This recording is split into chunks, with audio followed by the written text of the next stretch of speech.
सोचिए एक दिन आप सुबह उठते हैं और उठते ही आपको पता चलता है कि जिस घर में आप रहते हैं वो घर और वो जमीन अब आपका नहीं रहा। और क्या गुजरी होगी उन पर जब 1947 की पार्टीशन के दौरान लाखों लोगों के साथ ऐसा हकीकत में हुआ था। एक पल में ये लोग अपने ही देश में रेफ्यूजी बन के रह गए। इन लाखों लोगों को अपना सब कुछ छोड़कर एक ऐसे देश में जाना था जिसको इन लोगों ने कभी देखा भी नहीं। धीरे धीरे देश में दंगे शुरू होने लगे। अफरा तफरी और इस जल्दबाजी के माहौल में जिनको अपने घर से जो मिला वो लेके अपने सामान बांधे और अपनी जान बचाने के लिए निकल पड़े एक अनजान सफर पर। और पीछे रह गई इनका घर, इनकी जमीन, इनकी खुशियां और सब कुछ। 50-50 मील तक इंसानों की लंबी कतार, बैलगाड़ी में सवार बूढ़े, माँ बाप के कंधों पर बच्चे और सर पर सामान लिए ये लोग बस चले जा रहे थे एक ऐसे अनजान सफर पर जिसकी मंजिल का किसी को पता नहीं। और आज की इस वीडियो में आइए पलटते हैं उस काले पन्ने को, भारत के इतिहास का सबसे खौफनाक और भयानक इंसिडेंट और लाखों लोगों की दर्दनाक मौत, जिसे सुनने के बाद आज भी लोगों की रूह कांप उठती है।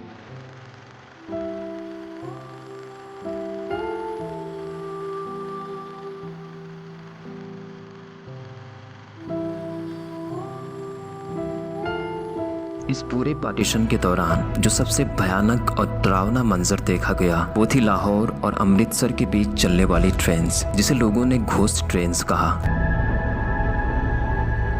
15 अगस्त 1947 की शाम को जब पूरा देश आज़ादी की जश्न में डूबा था, तभी पंजाब के अमृतसर रेलवे स्टेशन पर एक ट्रेन आके रुकती है। आमतौर पर जब ये ट्रेन आगे रुकती थी तो प्लेटफॉर्म पर शोर और अफरा तफरी का माहौल होता था। लोग दरवाजे पर टूट पड़ते थे, लेकिन इस बार जब ट्रेन आगे रुकी तो ना ही कोई दरवाजा खुला और ना ही कोई पैसेंजर नीचे उतरा। पूरी स्टेशन पर एक अजीब सा सन्नाटा छा गया और जब अंदर जाके देखा गया तो लोगों के होश उड़ गए। पूरी ट्रेन लाशों से भरी हुई थी और ट्रेन की दीवारों पर लिखा था, this train is our independence gift to Nehru and Patel.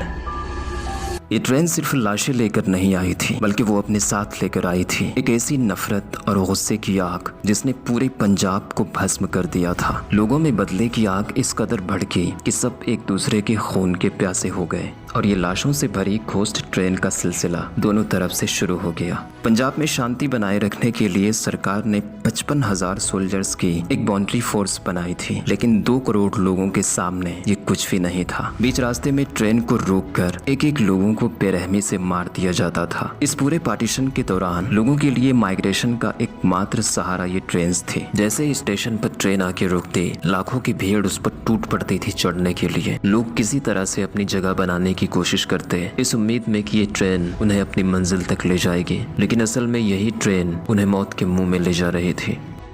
जब ये ट्रेन मौत की ट्रेन साबित होने लगी तो लोगों का ये आखिरी सहारा भी छिन गया और लोगों के पास अपनी जान बचाने का एकमात्र सहारा बचा पैदल चलना। और फिर डर और खौफ के साये में शुरू हुआ इंसानों के इतिहास का सबसे बड़ा पैदल सफर। काफिले के काफिले पैदल चल रहे थे। ये कतार इतनी लंबी थी कि न शुरू होती दिखती थी और ना ही खत्म। दूर दूर तक जहाँ भी नजर जाती थी सिर्फ इंसान ही इंसान नजर आते थे। थके हारे बूढ़े, प्यास से तड़पते लोग और रोते चीखते मासूम बच्चे रास्ते पर ही अपना दम तोड़ रही थी। चारों तरफ सिर्फ डर और बेबसी का आलम। डरे सहमे ये बेबस लोग किसी तरह से बस अपना कदम बढ़ा रहे थे। इस पार्टीशन के दौरान पंजाब में हुआ ये माइग्रेशन इंसानों के इतिहास का सबसे बड़ा माइग्रेशन था, जिसमें 2 करोड़ लोगों को अपना घर छोड़ना पड़ा और लगभग 20 लाख लोग मारे गए।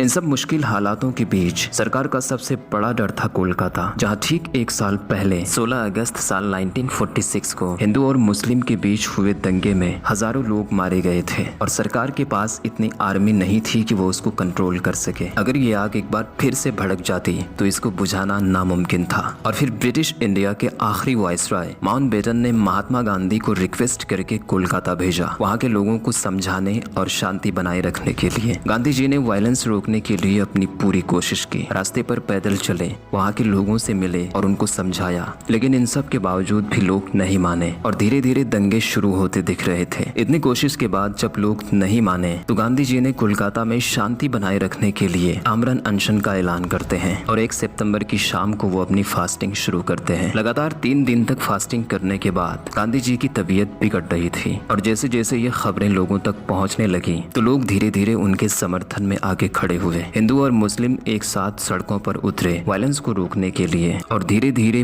पूरे बंगाल में गांधी जी की नॉन वायलेंस विचारधारा का असर दिखा और किसी भी तरह के दंगे नहीं हुए। 73 घंटे के बाद 4 सितंबर की शाम को गांधी जी अपना फास्ट तोड़ते हैं। इसे मिरेकल ऑफ कैलकाटा कहा गया। जो काम हजारों की आर्मी नहीं कर सकी, वो काम एक अकेले इंसान ने बिना किसी हथियार के कर दिखाया। ये सच में किसी चमत्कार से कम नहीं था। माउंटबेटन ने उन्हें वन मैन बाउंड्री फोर्स कहा था।